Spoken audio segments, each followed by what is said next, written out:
যারা গ্রামেতে থাকো, গ্রাম অঞ্চলে, তারা একটা জিনিস লক্ষ্য করে দেখবে, যখন কেউ কোথাও থেকে আসে, সে যেখান থেকে আসুক না কেন, গ্রামের কিছু মানুষ আছে যাদের কোনো কাজ নেই, বসে থাকবে রাস্তায়, পোলের ওপরে।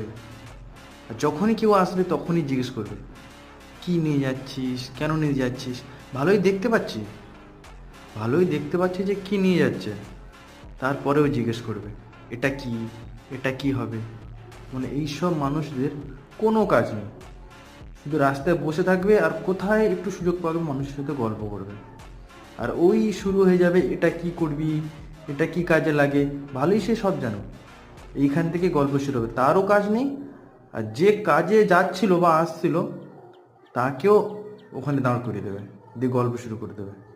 আমি বুঝতে পারি না ভাই, শহরের মানুষরা নিজেদের নিজেদের কাজে